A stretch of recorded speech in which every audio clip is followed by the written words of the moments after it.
ने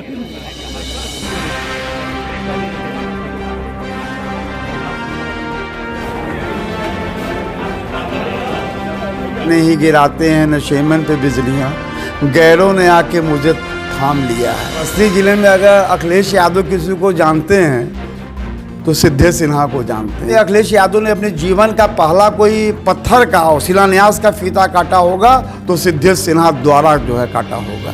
जो अखिलेश यादव अपने पिता के बदौलत उत्तर प्रदेश के 2012 में मुख्यमंत्री हुए हैं। उत्तर प्रदेश में पढ़ने वाले बच्चे कॉन्वेंट में जाते हैं, लेकिन दिल्ली में कॉन्वेंट में पढ़ने वाला बच्चा सरकारी स्कूल में आ रहा है। ये अंतर है उत्तर प्रदेश और दिल्ली में। ये पैसे का बंदरबाट है। अभी आपने देखा होगा कि पानी के टैंक हर जगह जगह मुंह फुलाए बैठे हुए हैं। पानी आ रहा है क्या कहीं?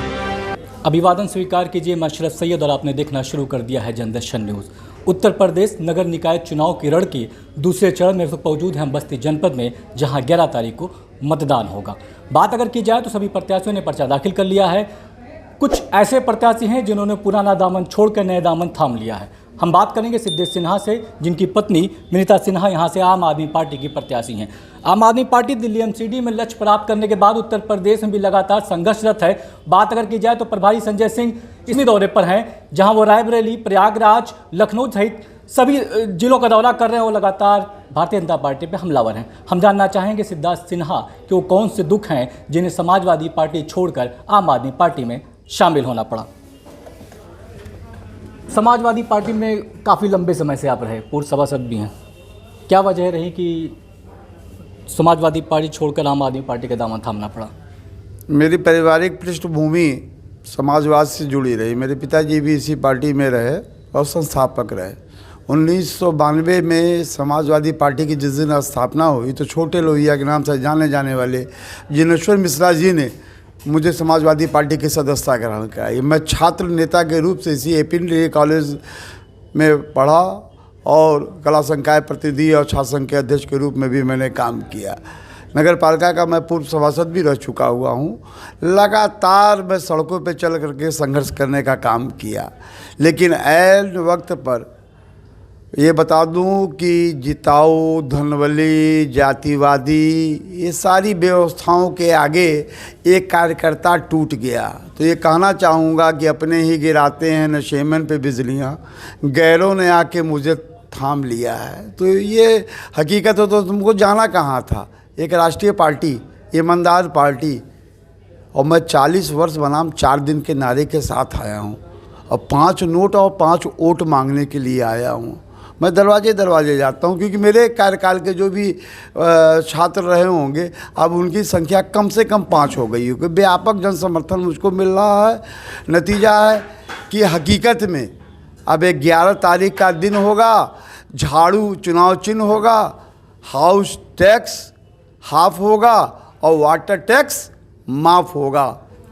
क्या पार्टी की तरफ से कोई आश्वासन पहले आम आदमी सपा से आपको था कि टिकट आपको दिया जाएगा, जो लास्ट में इनकार कर दिया गया, ऐसा कोई आश्वासन?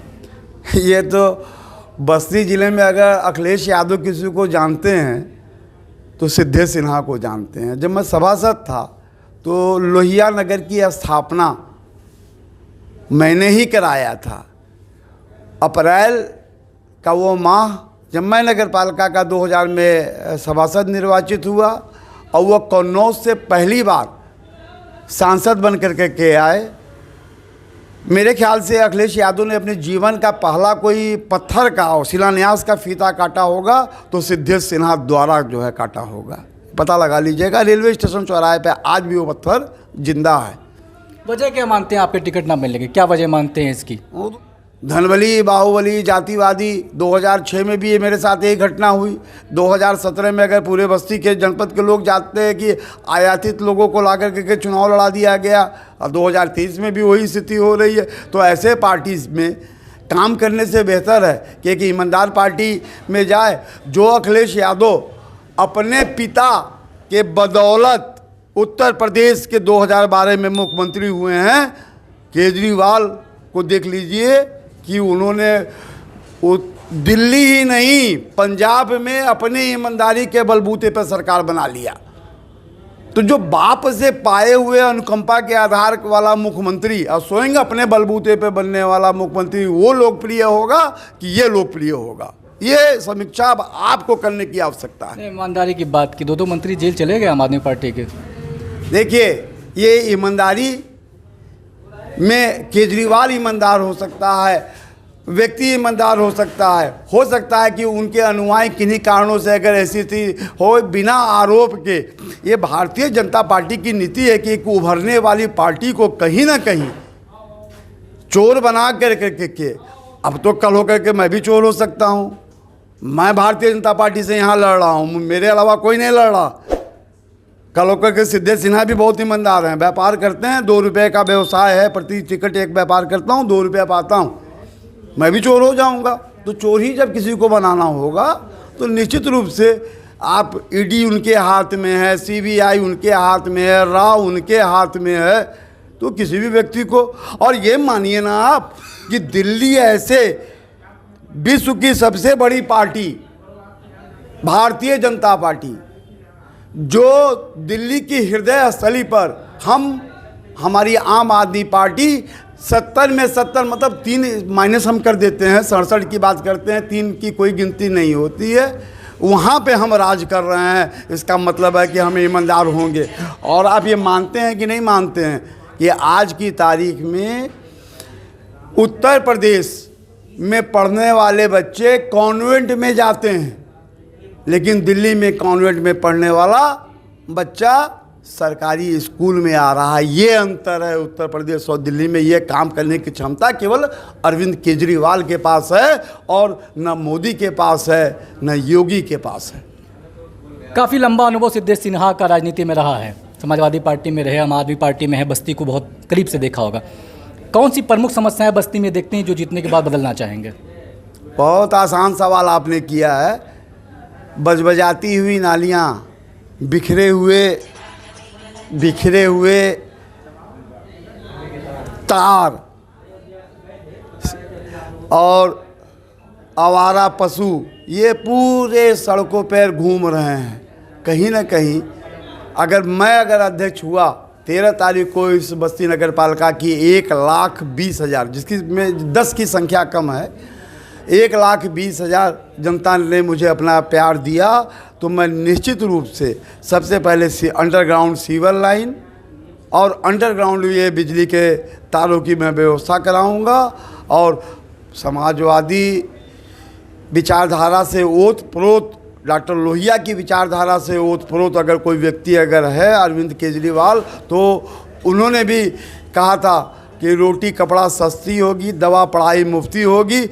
असली नारा लेकर के तो केजरीवाल साहब चल रहे हैं और वही केजरीवाल साहब के पदचिन्हों पर मैं चल करके ये कहना चाहूँगा कि जिंदा कौमें 5 वर्ष तक तो इंतजार नहीं करती और मैंने तो 40 वर्ष कर लिया है। तो ऐसी स्थिति में अगर मुझको ये मौका मिला तो बस्ती शहर की सूरत बदलने का प्रयास करूँगा। मेरा दूसरा नारा ये भी होगा, स्वच्छ बस्ती, सुंदर बस्ती और स्वस्थ बस्ती। 10 साल से भारतीय जनता पार्टी का सीट पे कब्जा रहा है। प्रदेश में सरकार है, सेंट्रल में भी सरकार है। सरकार लगातार कह रही है कि विकास की नैया बहा दी है। हकीकत कितना है? हकीकत तो शहर के में जब हम तो 25 वार्डों में जा चुके हुए हैं, 40 साल इस सड़क पे मैं चला हुआ हूँ। नेहरू बाल विद्या मंदिर, राजा बाजार बस्ती, पुरानी बस्ती में पढ़ता था, एपीएन तक पैदल आता था। हम तो उसी समय का समय बेहतर मानते हैं। आज तो स्थितियाँ और ख़राब हो चुकी हुई हैं। पैसे का बंदर बाट है, भ्रष्टाचार चरम सीमा पर है।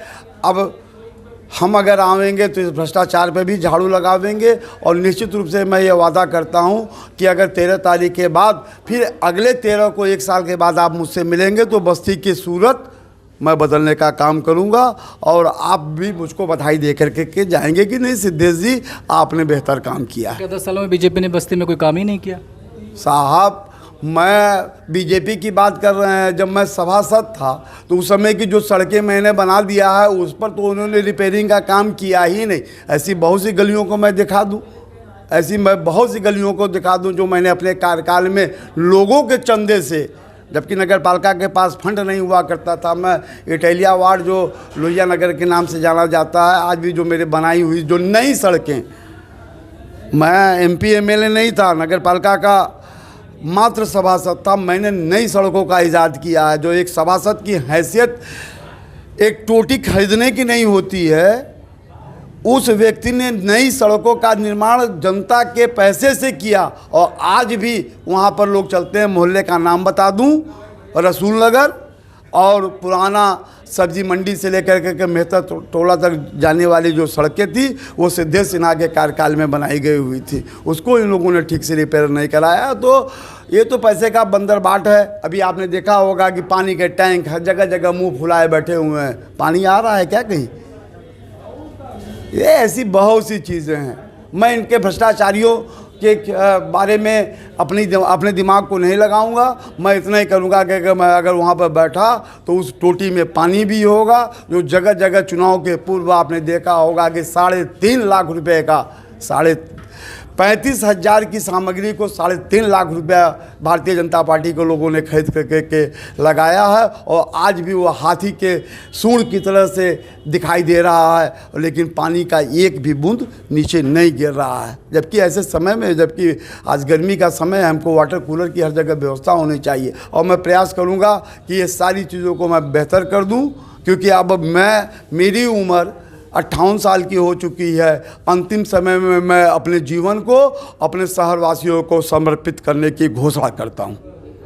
तो ये सिद्धेश सिन्हा हैं, जिनकी पत्नी विनीता सिन्हा यहाँ से नगर पालिका चेयरमैन प्रत्याशी हैं। बात अगर की जाए तो इस बार आम आदमी पार्टी भी उत्तर प्रदेश में नगर निकाय में अपनी किस्मत आजमा रही है। दिल्ली की जीत के बाद हौसले बुलंद हैं। पंजाब में सत्ता काबिज हुई, गुजरात लड़े, कई जगहों पे पटकनी मिली, कई जगहों पे सत्ता हासिल हुई। उम्मीद करके इस बार संजय सिंह फिर उत्तर प्रदेश की तरफ बाहर लौटे हैं, इस उम्मीद के साथ कि हो सकता है नगर निकाय चुनाव में अच्छा प्रदर्शन हो।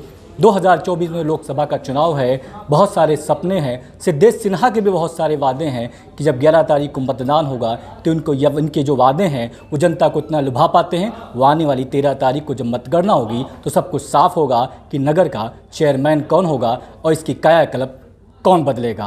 वीडियो जर्नलिस्ट मोहम्मद आरिफ के साथ मैं अशरफ सैयद, जनदर्शन न्यूज़ के लिए।